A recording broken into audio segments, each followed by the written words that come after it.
Hello students, welcome to विद्यार्थी science academy. आणि आजच्या व्हिडिओमध्ये आपण जो नेक्स्ट टॉपिक आहे आपला that is reproduction in plants, higher plants and lower plants, याचे काही PYQ सॉल्व्ह करणार आहोत CETचे. सो जो फर्स्ट पार्ट आहे that is about asexual reproduction. बघा, एसेक्शुअल रिप्रोडक्शनचा जो फर्स्ट क्वेश्चन आहे, leaf cutting is successful in, काही ऑप्शन्स दिलेत आपल्याला आणि विचारलं आहे की कुठल्या प्लांटमध्ये किंवा कुठल्या फ्लावरमध्ये लीफ कटिंग आपल्याला सक्सेसफुल दिसते. सो लीफ कटिंगमध्ये आपण काय करतो, एखाद्या प्लांटचं लीफ कट करणार आणि त्याला आपण ॲज अ व्हेजिटेटिव्ह प्रोपॅग्युल म्हणून यूज करतो for the further reproduction. Okay, so options आहे blackberry, rose, sansevieria and bougainvillea. So correct option आपल्या बुकमध्ये सुद्धा दिलेला आहे. Correct option is option C, that is sansevieria. Okay, त्यानंतर नेक्स्ट क्वेश्चन बघा, स्टेटमेंट दिलेले आहेत आपल्याला, दोन स्टेटमेंट, स्टेटमेंट 1 अँड स्टेटमेंट 2. यापैकी आपल्याला करेक्ट आणि इनकरेक्ट स्टेटमेंट बघायचे. सो फर्स्ट स्टेटमेंट दिले, budding is most common method of asexual reproduction in unicellular east. Okay, so east is a unicellular fungus ज्याच्यामध्ये आपल्याला कुठल्या टाईप ऑफ रिप्रोडक्शन बघायला मिळतं, बडिंगच बघायला मिळते. So first statement is the correct statement. त्यानंतर नेक्स्ट स्टेटमेंट बघा, in yeast budding occurs during unfavourable condition. So ईस्टमध्ये बडिंग होते पण फेवरेबल कंडिशनमध्ये होतं आहे का अनफेवरेबल कंडिशनमध्ये होते. It occurs in favourable condition, पण इथं आपल्याला स्टेटमेंटमध्ये काय दिलं आहे, अनफेवरेबल कंडिशन. म्हणजे हे स्टेटमेंट काय आहे, रॉंग आहे. सो करेक्ट ऑप्शन काय असणार आपलं, statement 1 is correct and statement 2 is incorrect. Okay, next question बघा काय दिलं आहे, in which method of vegetative reproduction is a single bird join to the stock. Okay, म्हणजे आपल्याला एक मेथड विचारली ज्याच्यामध्ये सिंगल बर्डला आपण स्टॉकशी जॉईन करतो. सो याच्यामध्ये काय केलं जातं बघा, आधी ऑप्शन्स बघूयात आपण काय दिले, cutting, micro propagation, cloning and bud grafting. It is very easy. ही कुठली मेथड आहे, it is a grafting method. आणि त्याच्यामध्ये सुद्धा आपल्याला काय विचारलं आहे की बर्ड यूज केली, म्हणजे कुठली ग्राफ्टिंग आहे, बर्ड ग्राफ्टिंग. याच्यामध्ये आपण काय करतो, सपोज या प्लांटला इथं बर्ड आहे, ओके, ही बर्ड आपण कट करणार आणि दुसऱ्या स्टॉकमध्ये म्हणजे दुसऱ्या प्लांटमध्ये एक टी शेप कट केला जातो आणि त्याच्यामध्ये ही बर्ड अशा पद्धतीने लावल्या जाते, ग्रो केल्या जाते. येथे लक्षात सुद्धा दिस मेथड, याच्यामध्ये आपण सिंगल बर्डला यूज करतो आणि स्टॉकला जॉईन करतो आणि फर्दर आपण काय करणार, this is artificial type of vegetative propagation. So correct option काय आपलं, correct option is option number D, that is bud grafting. Next question बघा काय दिलं आहे, please select the correct statement. Okay, correct statement select करायचे. First दिलं आहे, Hydra and some colonial ascidians reproduce by the process of internal budding. Hydra आणि काही ज्या ascidians आहेत, colonial ascidians, reproduce by the process of internal budding. बघा, आपल्याला माहिती की हायड्रा बडिंग करतो पण it is not internal budding. हायड्रामध्ये आपल्याला एक्सटर्नल टाईप ऑफ बडिंग बघायला मिळतं. म्हणजे सपोज दिस इज हायड्रा, याच्यावर मास ऑफ सेल ग्रो होतं, हळूहळू या मास ऑफ सेलची काय होते, ग्रोथ होते, त्यावर टेंटॅकल्स वगैरे फॉर्मेशन येतात आणि हे एकदा डेव्हलप झालं की हे डिटॅच होतं. So this is a type of external budding. म्हणजे हे स्टेटमेंट जे आहे इट इज रॉंग स्टेटमेंट. हायड्रामध्ये आपल्याला इंटरनल बडिंग दिसत नाही. सेकंड बघा, जेम्युल फॉर्मेशन और gemmule is an internal bud that develops through the meiosis. Okay, gemmule is a internal bud. कुणामध्ये दिसतं आपल्याला जेम्युल, स्पॉन्जेसमध्ये. ज्यावेळेस अनफेवरेबल कंडिशन असते त्यावेळेस आतमध्ये आपल्याला कशाचं फॉर्मेशन दिसतं, जेम्युल फॉर्मेशन दिसतं. ओके, बट हे जे टाईप आहे it is a type of asexual reproduction. पण इथं आपल्याला काय दिलं आहे, थ्रू मिओसिस. आणि मिओसिसमध्ये एसेक्शुअल रिप्रोडक्शनमध्ये मिओसिस होत नाही. So this statement is incorrect, कारण एसेक्शुअल रिप्रोडक्शन आहे. नेक्स्ट स्टेटमेंट बघा, planaria reproduce sexually through fragmentation. At the same time sexually सुद्धा दिलं आणि फ्रॅगमेंटेशन सुद्धा दिले. सो फ्रॅगमेंटेशनमध्ये कधीही सेक्शुअल रिप्रोडक्शन इन्व्हॉल्व नाही. म्हणजे fragmentation is a type of asexual reproduction. म्हणजे काय होणार, जो प्लॅनेरिया आहे, okay, actually it is regeneration. Planaria कशाने रिप्रोड्यूस करतो, रिजनरेशन. त्याच्यामध्ये असे कट्स होणार. Okay, this is the planaria body आणि जी सुद्धा बॉडी पार्ट कट झाला it will develop as a new individual. So दोघी टर्म्समध्ये हे जे स्टेटमेंट आहे it is incorrect. Next, in spongilla gemmule is form during unfavourable season. Yes, आत्ताच मी तुम्हाला वरती सांगितलं की ज्यावेळेस स्पॉन्जिलामध्ये इंटरनल बडिंग होते त्यालाच आपण जेम्युल फॉर्मेशन म्हणतो. हे कधी होते, ज्यावेळेस अनफेवरेबल कंडिशन आहे. So correct statement is option number D. Next question, bud grafting is useful only. Bud grafting आपल्याला कुठल्या, खाली प्लांट्स दिले, कुठल्या प्लांट्समध्ये दिसते. So this is a complete theoretical question. आपल्याला रोजमध्ये बर्ड ग्राफ्टिंग जे आहे ते सक्सेसफुल दिसते. नेक्स्ट, असे एसेक्शुअल रिप्रोडक्शनचे क्वेश्चन्स इथं झालेत. नेक्स्ट जो टॉपिक आहे आपला that is about sexual reproduction in flowers. Okay, or plant. In the process of development of anther, the wall of anther is developed by mitotic division of which cells, okay, ज्यावेळेस अँथरची development होते त्यावेळेस अँथरची जी wall बनते, 4 walls बनतात किंवा 2 wall बनतात. Mature अँथरमध्ये 2 दिसतात, young अँथरमध्ये आपल्याला 4 वॉल्स दिसतात. या कशाने डेव्हलप होतात बघा, ऑप्शन दिला sporogenous cell, inner primary parietal, outer primary parietal and pollen mother cell. So होतं काय, ज्यावेळेस ही आपली पोलन सॅक प्रेझेंट आहे, ओके, या पोलन सॅकमध्ये किंवा आपण असं स्ट्रक्चर काढू शकतो इन्स्टेड ऑफ दॅट.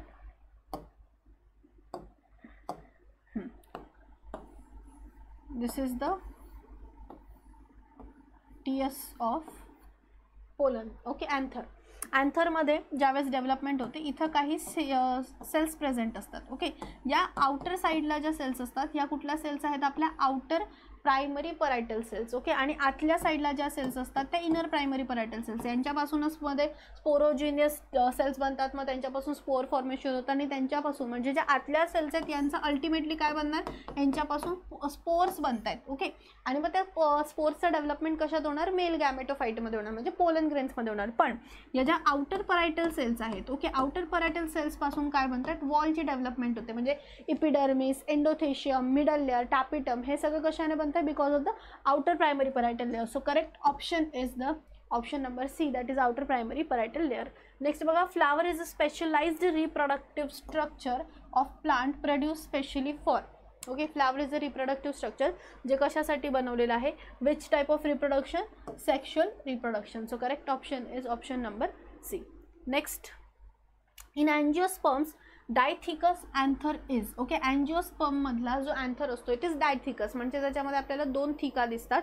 आणि हा कसा आहे, मोनोस्पोरेंजिएट, बायस्पोरेंजिएट, ट्रायस्पोरेंजिएट और टेट्रास्पोरेंजिएट. इझी आहे, आपल्याकडे डायथिकस बायलोब्ड अँथर प्रेझेंट असतो, ओके. जर आपण याला डिवाइड केलं, हा एक लोब आहे आणि हा एक लोब आहे. एका लोबमध्ये 2 स्पोरॅन्जियम प्रेझेंट असतात, याला आपण म्हणतो मायक्रोस्पोरॅन्जियम.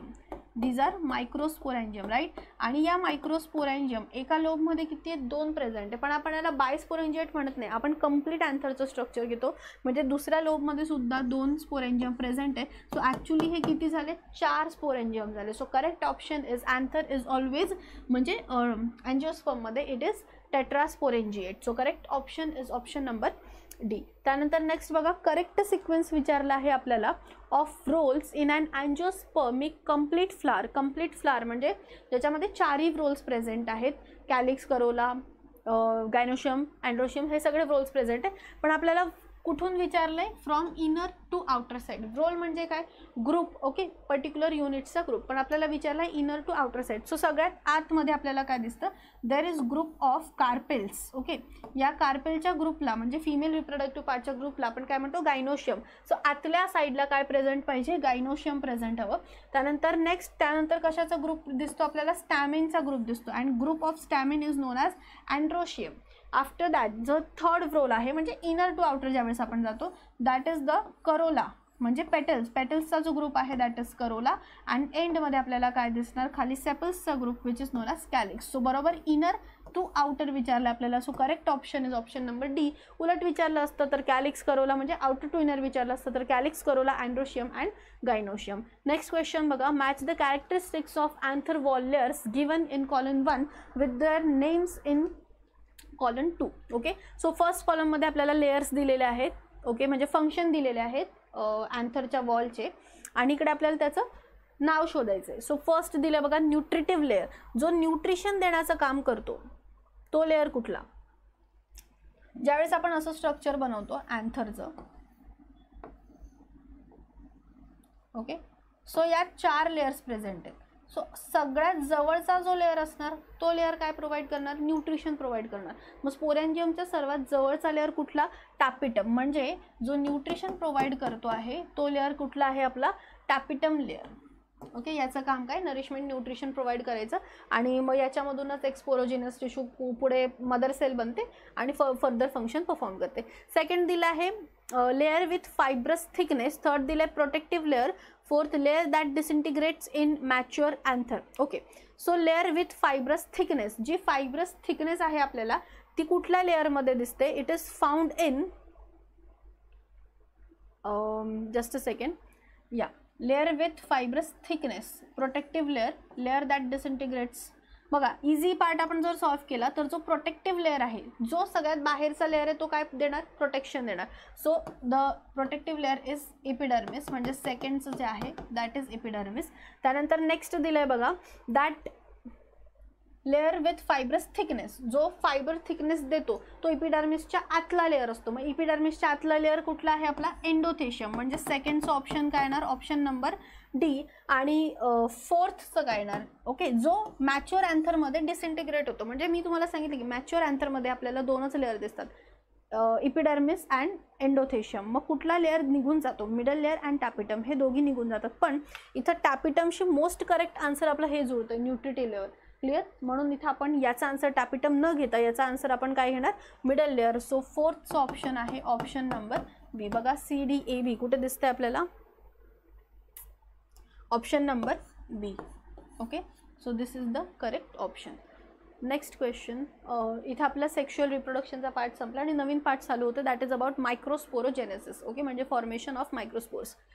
In male gametophyte ploidy of tube cell and male gamete is. Okay, आपल्याला प्लॉइडी विचारली, प्लॉइडी म्हणजे set, diploid, haploid. Okay, so कशाची प्लॉइडी विचारली आपल्याला, ट्यूब सेल आणि मेल गॅमेट. ट्यूब सेल ज्याच्यापासून ट्यूब काय होणार, जर्मिनेट होणार. बघा ट्यूब जर्मिनेट होणार पोलन ट्यूबमधून, आणि पोलन ट्यूब हा कशानंतर बनतो, ज्यावेळेस आपली PMC म्हणजे पोलन मदर सेल ही स्वतः डिप्लॉइड असते. ही काय करणार, ही मिओसिस करणार. मिओसिस केल्यानंतर ही काय बनवते, स्पोर्स बनवते. आता स्पोर्स हॅप्लॉइड, आणि स्पोर्सच्या पुढे जे सुद्धा स्ट्रक्चर्स बनतील आता ते सगळे कसे बनणार, ते हॅप्लॉइड बनणार. कारण अनलेस अँड अंटिल तिथं फ्युजन होणार नाही, हे स्ट्रक्चर डिप्लॉइड बनू शकत नाही. ओके, सो पुढचे सगळे स्ट्रक्चर, मग याच्यानंतरच काय बनते, आपली ट्यूब सेल बनते. ओके, आणि याच्यानंतरच दिलेलं आहे मेल गॅमेट, म्हणजे याच्यामध्येच पोलन ग्रेनच्या मध्येच आपले काय प्रेझेंट असतात, मेल गॅमेट प्रेझेंट असतात. सो दोघी जे स्ट्रक्चर्स आहेत ते कसे असतील, both will be haploid structure. So correct option is option number A. Next बघा, 2 sailed pollen grain consist of. Okay, ज्यावेळेस पोलन ग्रेनची डेव्हलपमेंट होते त्यावेळेस कुठल्या कुठल्या सेल्स याच्यामध्ये प्रेझेंट असतात, 2 स्टेजेस आपल्याला दिसतात, 2 cell stage and 3 celled stage. Okay, 2 cell स्टेजमध्ये ही जी मेजर सेल आहे हिला आपण काय म्हणतो, ही मोठी सेल आहे, हिला आपण म्हणतो vegetative cell. This cell is vegetative cells, आणि या सेलचा हा न्यूक्लियस आहे. याच सेलमध्ये दुसरी सेल काय करत असते, साईडला फ्लोट करत असते हिच्या सायटोप्लाझममध्ये, जी साईजला छोटी आहे. या सेलला आपण काय म्हणतो, जनरेटिव्ह सेल. म्हणजे ह्या सेलमध्ये 2 सेल्स आहेत, या डायग्राममध्ये आपल्याला 2 सेल्स दिसत आहेत, vegetative and generative. This stage is known as 2 sailed stage. येते लक्षात, पुढे जाऊन ही जनरेटिव्ह सेल डिवाइड होईल, याच्यामध्ये 2 मेल गॅमेट बनतील, ती 3 सेल स्टेज होणार. पण आपल्याला इथं काय विचारलंय, 2 सेल स्टेज, म्हणजे याच्यामध्ये काय प्रेझेंट आहे, 1 व्हेजिटेटिव्ह अँड 1 जनरेटिव्ह सेल. मग बघा करेक्ट ऑप्शन कुठला आहे, correct option is C, 1 vegetative and 1 generative cell. Next question, pollen grains remain preserved as fossils due to. आपण पोलन ग्रेनचं स्ट्रक्चर स्टडी केलेलं आहे. पोलन ग्रेन जे आहेत त्यांच्या आउटर साईडला जी एक्झाईन असते, म्हणजे पोलन ग्रेनच्या 2 वॉल्स आहेत, राईट, हा पोलन ग्रेन आहे, याच्या आउटर साईडला वॉल प्रेझेंट आहे, and this wall is known as exine. हा एक्झाईन जो आहे हा कशाने बनलेला आहे, हा एका हार्ड सबस्टन्सने बनला आहे, which is known as sporopollenin. हा sporopollenin acidic condition, alkaline condition, high temperature या सगळ्यांमध्ये काय करू शकतो, स्वतःला सर्वाईव्ह करू शकतो. म्हणजे पोलनला काय देतो, एक प्रकारचं प्रोटेक्शन देतो. म्हणजे या कंडिशन्समुळे, म्हणजे या स्पोरोपोलोनिनमुळेच काय होतं, आपण पोलनला ॲज अ फॉसिलसुद्धा स्टडी करू शकतो. अगेन, आणि याचं स्ट्रक्चरसुद्धा वेगवेगळं असतं, म्हणजे पोलनची जी टॅक्झोनॉमी आहे ती सुद्धा आपण याच्यामुळे स्टडी करू शकतो. So correct option is the exine made up of sporopollenin. Okay, so correct option is option number C. Next बघा, आयडेंटिफाय द लेबल एक्स. आत्ता जस्ट आपण ही डायग्राम बघितली होती मागच्या क्वेश्चनमध्ये. याच्यात ही जी कंप्लीट सेल आहे, these are actually 2 cells. Okay, या 2 सेल्स आहेत. जी मोठी सेल्स आहेत ती आपली कुठली सेल आहे, it is a vegetative cell. आणि जी लहान सेल आहे ही कुठली सेल आहे, आपली जनरेटिव्ह सेल. मग आपल्याला ऑप्शन काय येणार, correct option is option number A, that is generative cell. Next बघा, choose the correct option with respect to germ pore. Okay, it is opening of ovule helps in the pollen germination, it helps in dehiscence of anther and helps in germination of seed.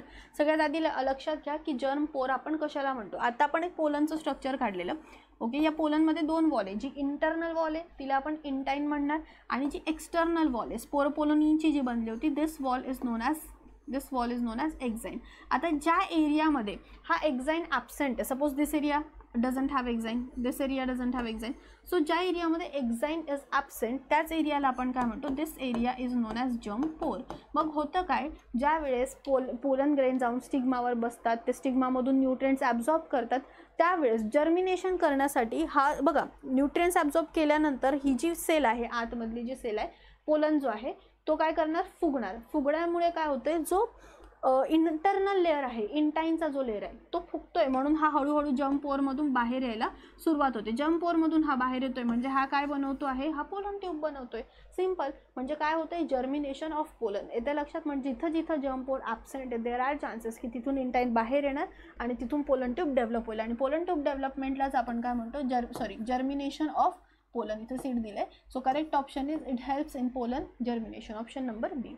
Next, which chemical ingredient in the pollen wall makes it resistant to chemical and non biodegradable. आता just आपण discuss केलं थोड्या टाइमपूर्वी की जो exine आहे that is made up of sporopollenin, आणि स्पोरोपोलोनिनमुळेच तो ॲसिडिक अल्कलिक कंडिशन, टेम्परेचर वगैरे यांना सर्वाइव्ह करू शकतो आणि त्याच्यामुळेच it is non biodegradable compound. So correct option is option number C, that is sporopollenin. Structure of anatropous ovule. त्यामध्ये ऑप्शन बघा अजून काय दिले, lignin, chitin and suberin. So आपल्याला हे माहिती आहे की सेल वॉलमध्ये डिपॉझिशन्स करतात. So this could not be the answer. त्यानंतर structure of anatropous ovule. Okay, mostly anatropous ओव्ह्यूलच आपण स्टडी करतो, बाकी ओव्ह्यूल्सचा स्टडी आपल्याला नाही आहे. सो फर्स्ट क्वेश्चन बघा, which one of the following is not a part of angiospermic ovule. पुढचा कुठला अँजिओस्पर्मिक ओव्ह्यूलमध्ये दिसत नाही, हायलम, मायक्रोपाईल, जर्म पोर अँड चलाजा. आत्ताच आपण स्टडी केलं आहे, याला तर सॉल्व्ह करायची सुद्धा गरज नाही आहे. This is about the female part आणि याच्यामध्ये आपल्याला एका मेल पार्टचं नाव दिलेलं आहे, दॅट इज जर्म पोर. आताच आपण बघितलं जर्म पोर हे आपल्याला दिसत नाहीत ओव्ह्यूलमध्ये. मग काय काय प्रेझेंट आहे, हायलम प्रेझेंट असतं, मायक्रोपाईल आणि chalaza. Okay, suppose this is the anatropous ovule. असं असतं ॲनाट्रोपस ओव्ह्यूल, ज्याचा शेप आहे ना हा थोडासा असा टर्न होतो. तुम्ही याला उलट पण करू शकता. So these are integuments. Okay, हे जे स्ट्रक्चर आहे याला आपण काय म्हणतो, दिस स्ट्रक्चर इज फ्युनिकल. खाली प्रेझेंट काय असणार, जिथून हे अटॅच आहे, this is placenta. Okay, placenta म्हणजे आपण ही ओव्हरी काढतोय. ओके, ही ओव्हरी आहे, या ओव्हरीमध्ये हे ओव्ह्यूल आहे, हे ओव्ह्यूलचं स्ट्रक्चर आपण काढतोय. हे फ्युनिकल आहे. फ्युनिकल हे कशाला जुळलं आहे, प्लासेंटाला जुळलेलं आहे. सो खाली काय प्रेझेंट आहे, प्लासेंटा, फ्युनिकल. त्याच्यानंतर जिथं हे जे स्ट्रक्चर्स आहे या स्ट्रक्चर्सला आपण काय म्हणतो, इंटिग्युमेंट्स. इनर इंटिग्युमेंट, आउटर इंटिग्युमेंट, हे त्या एम्ब्रिओ सॅकलामध्ये काय करतात, प्रोटेक्ट करतात. त्याच्या जिथं इंटिग्युमेंट्स ॲबसेंट आहे बघा, या एरियामध्ये इंटिग्युमेंट्स ॲबसेंट आहे, या एरियाला आपण काय म्हणतो, मायक्रोपाईल. आलं आपल्याकडे micropyle. Okay, this is a part of ovary. Second दिला हायलम, जिथं फ्युनिकल ओव्ह्यूलला अटॅच करतो, या रिजनला आपण काय म्हणतो, हायलम. म्हणजे हायलम सुद्धा इथं प्रेझेंट आहे. आणि मायक्रोपाईलच्या जस्ट अपोजिट साईडला जो रिजन आहे त्याला आपण काय म्हणतो, चलाझल एंड किंवा चलाजा. सो तिन्ही आपल्याला याच्यात दिसत आहेत, मायक्रोपाईल, हायलम आणि चलाजा. फक्त जर्मपोर नाही, आणि जर्मपोर कसला पार्ट आहे, पोलन ग्रेनचा पार्ट आहे. ओके, नेक्स्ट क्वेश्चन बघा, मेगास्पोरोजेनेसिसवर आहे. Just before fertilization the angiosperms embryo sac contains how many nuclei. काय विचारलंय, just before fertilization. Okay, sorry, how many नाही, कसे, हॅप्लॉइड आणि डिप्लॉइड आहेत आणि कसे ते विचारले. सो फर्टिलायझेशन होण्याच्या आधी जर आपण एम्ब्रिओ सॅकचं स्ट्रक्चर बघितलं आणि इथं दिलेलं आहे just before fertilisation, this is the embryo sac. या एम्ब्रिओ सॅकमध्ये वरती 3 सेल्स असतात. ओके, आणि खाली 3 सेल्स असतात आणि सेंटरला 2 न्यूक्लियस प्रेझेंट असतात. अशी ही स्टेज असते. सो यामध्ये आपल्याला ऑप्शन दिलेला आहे 6 haploid 1 diploid, 5 haploid 2 diploid, 6 diploid 1 haploid, 7 haploid and 1 diploid.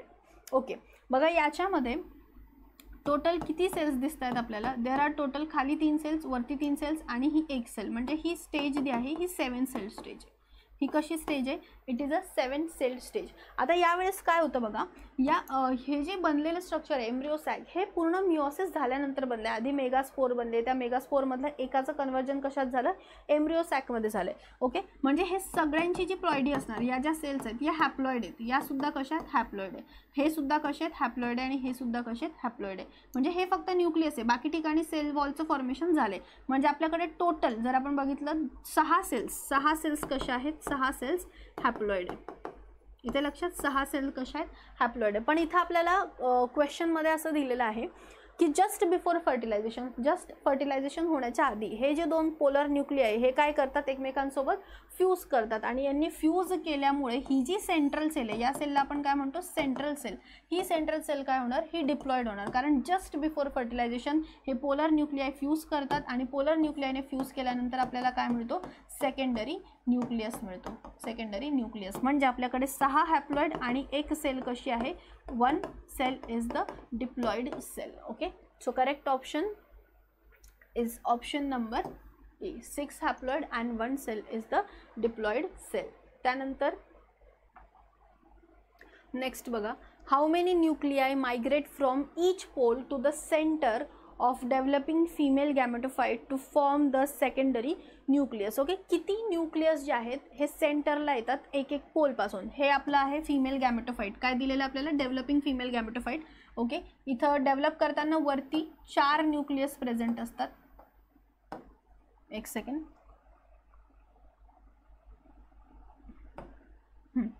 So develop करताना काय होतं, ज्यावेळेस एक मेगास्पोर जो आहे, एक मेगास्पोर डेव्हलप होताना याच्यामध्ये आपल्याला काय दिसतात, फ्री न्यूक्लिअर डिव्हिजन दिसतात. ओके, म्हणजे हा एक मेगास्पोर आहे, हा डेव्हलप करणार. फर्स्ट याच्यामध्ये आपल्याला फर्स्ट डिव्हिजनमध्ये 2 न्यूक्लियस बनले, दिस आर फ्री न्यूक्लिअर डिव्हिजन्स. म्हणजे हे न्यूक्लिअर डिव्हिजन कशाने फॉलो केल्या जाणार नाही, याच्यानंतर लगेच सेल वॉल फॉर्मेशन होत नाही. ओके, म्हणजे फक्त काय होतंय, कॅरिओकायनेसिस होतंय.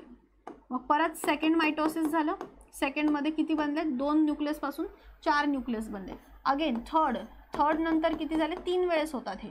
सो थर्ड नंतर टोटल 8 बनतील. एक सेकंड, वरती 4 आणि खाली 4.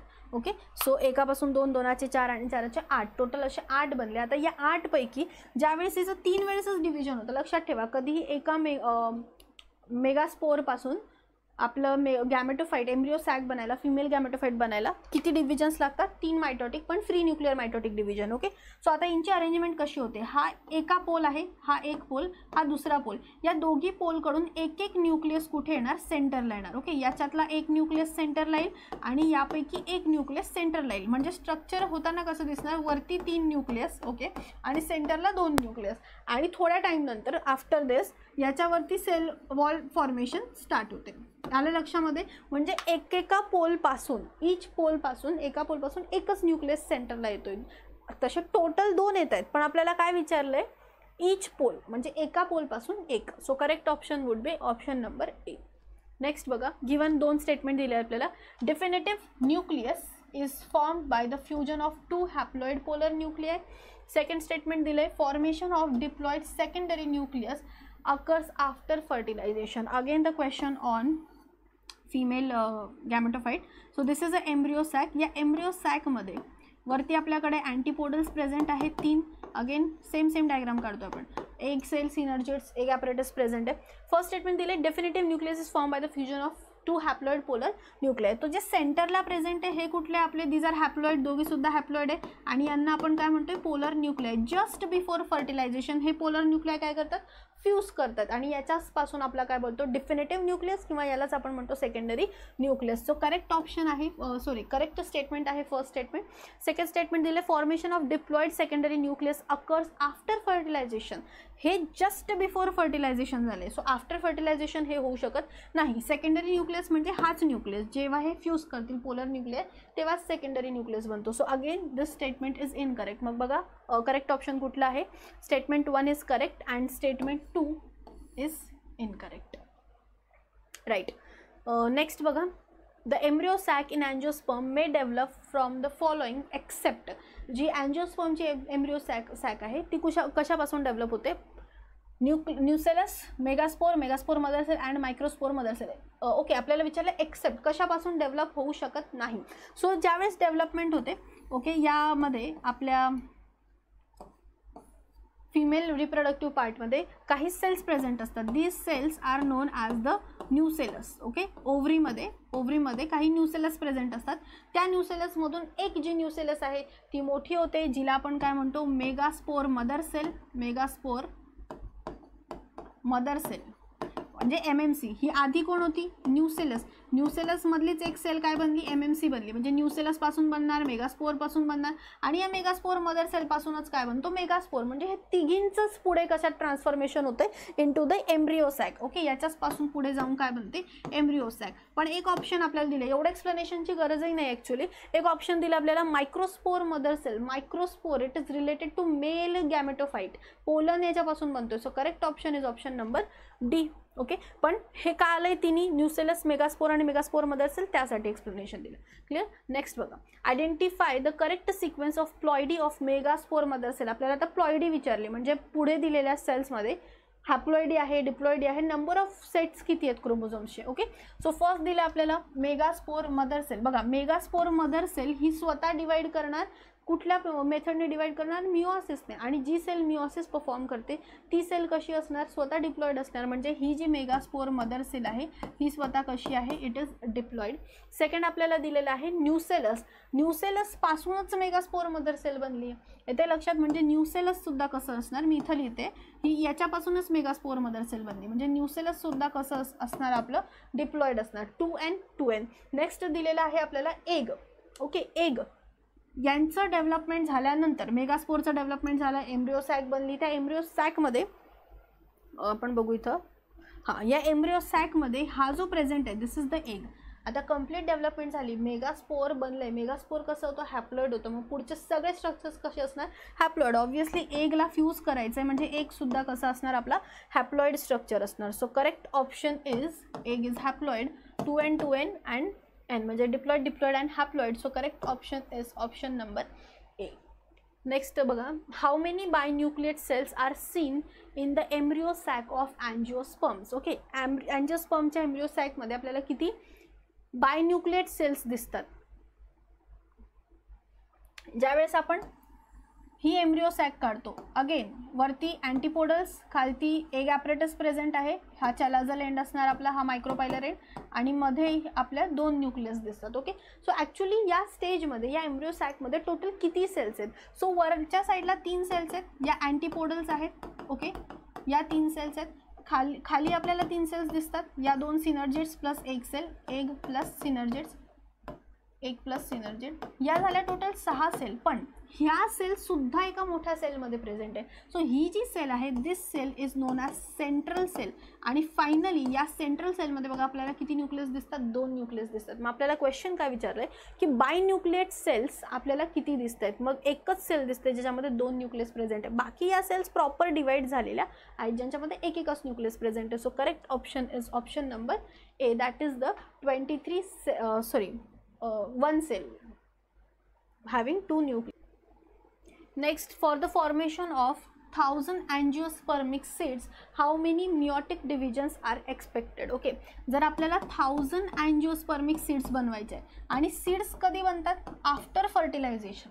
आफ्टर फर्टिलायझेशन जो ओव्ह्यूल आहे तो ओव्ह्यूल कशामध्ये कन्वर्ट होतो, ovule is converted into seed. मग फर्टिलायझेशन करण्यासाठी आपल्याला काय कशाची गरज आहे, मेल गॅमेटची गरज आहे आणि फिमेल गॅमेटची गरज आहे. ओके, म्हणजे 1000 अँजिओस्पर्म बनवण्यासाठी आपल्याला अँजिओस्पर्मिक सीड बनवण्यासाठी we need 1000 male gametes and 1000 female gametes. नाव ज्यावेळेस आपण मेल गॅमेट फॉर्म करतो, ओके, त्यावेळेस इथं क्वेश्चन विचारलं किती मिओटिक डिव्हिजन लागतात. सो मेल गॅमेट आपण बनवतो पोलन मदर सेल. एक पोलन मदर सेल एकदा मिओसिस परफॉर्म करते आणि त्या मिओसिसपासून ती 4 पोलन ग्रेन्स बनवते. म्हणजे एका मिओसिसपासून आपल्याला 4 पोलन ग्रेन्स मिळत आहेत. ओके, सो आपल्याला हवे किती आहेत, 1000 पोलन ग्रेन्स हवेत to make 1000 seeds. Okay, 1000 seeds बनवण्यासाठी 1000 पोलन ग्रेन्स हवे. पण एकापासून आपल्याला किती मिळतात, 4 मिळतात. म्हणजे 1000 बनवण्यासाठी आपल्याला किती लागणार, फक्त 250 टाइम्स मिओसिस परफॉर्म करावं लागेल to get 1000 male gametes, right, म्हणजे पोलन ग्रेन. नेक्स्ट आपल्याला 1000 फिमेल सुद्धा लागतील. So MMC megaspore mother sale.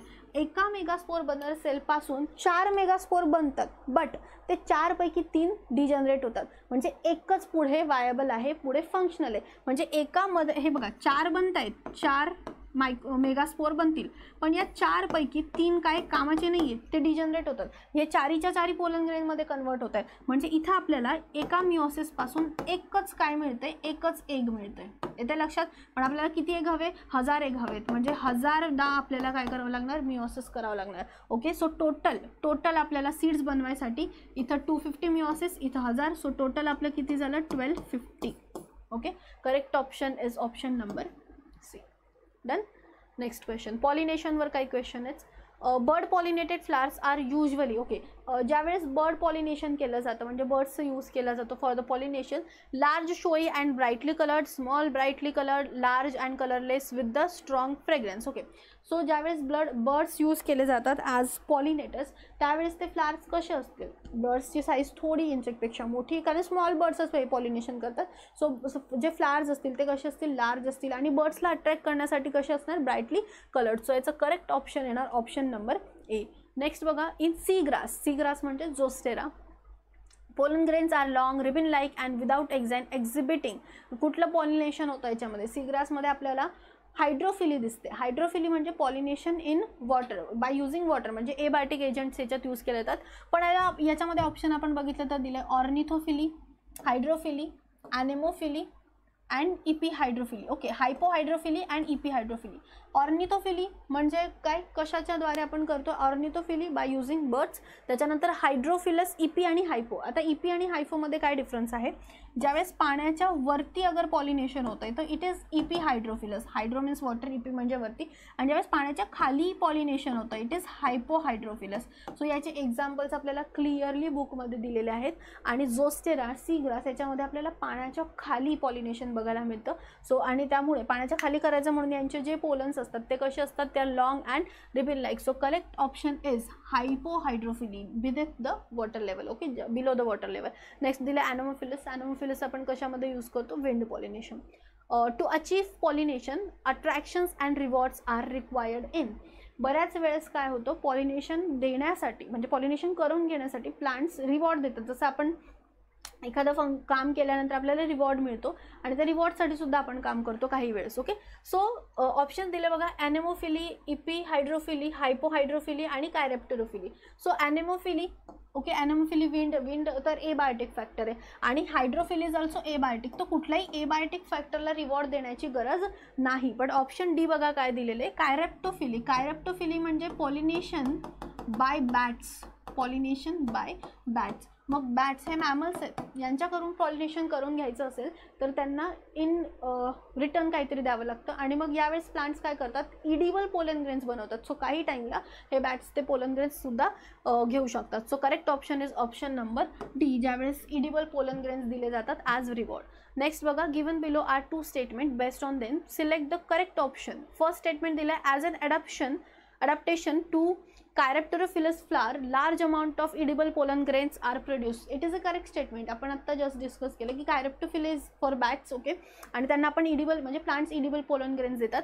Second statement, baobab tree is an example of anemophily. Anemophily म्हणजे काय, wind pollination. Okay, anemophily pollination done by wind. पण जे आपली बाबॉब tree आहे ही बाबॉब ट्री ॲनेमोफिली यूज न करता काय यूज करते, कायरेप्टेरोफिली, म्हणजे हे काय यूज करतात, बॅट्स यूज करतात for the pollination. So this is the incorrect statement. मग करेक्ट ऑप्शन कुठला आहे आपलं, statement 1 is correct, second is incorrect. So correct option is option number C. Next question बघा, if an angiospermic flower shows the following characters, म्हणजे एखाद्या फ्लावरमध्ये पुढले characters आहेत तर कुठल्या प्रकारचं पॉलिनेशन आपल्याला याच्यात दिसतं. बघा कॅरेक्टर्स काय दिले, non sticky pollen grain, okay, जास्त स्टिकी नाहीत जेणेकरून ते इझिली रिमूव्ह होऊ शकतील. फेदरी स्टिग्मा, फेदरी थोडा एक्सपोज स्टिग्मा असतो, इझिली त्या पोलन ग्रेन्सला घेऊ शकतो. Versatile anthers, no nectar, no and the type of pollination, okay, nectar वगैरे प्रेझेंट नाही म्हणजे कुणाला अट्रॅक्ट करायची गरज नाही. So it is abiotic. Okay, it is using abiotic factors. मग एबायोटिकमध्ये बघा आपल्याला हायड्रोफिली दिली आणि ॲनेमोफिली दिली. याच्यामध्ये आपण बर्ड्स यूज करतो, याच्यात आपण इन्सेक्ट यूज करतो एंटेमोफिलीमध्ये. सो ज्यावेळेस स्टिग्मा नॉन स्टिकी आहे, हवा जर आली, विंड जर आली तर इझिली तो उडून जाऊ शकतो. म्हणजे विंड पॉलिनेशनमध्ये आपल्याला स्टिग्मा नॉन स्टिकी असणार, त्याच्यानंतर जो पोलन जे आहेत ते नॉन स्टिकी असणार, जो स्टिग्मा आहे तो कसा असणार, फेदरी असणार, एक्सपोज असणार. So correct option is wind pollination and it is also known as anemophily. Anemophily. Last question, most of the important crop plants are pollinated by. Okay, crops जे आहेत ते मोस्टली जसं आपल्या मेज वगैरे जे सुद्धा क्रॉप्स आहेत ते कशाने पॉलिनेट केले जातात, are pollinated by wind. They perform the anemophily. So correct option is option number C.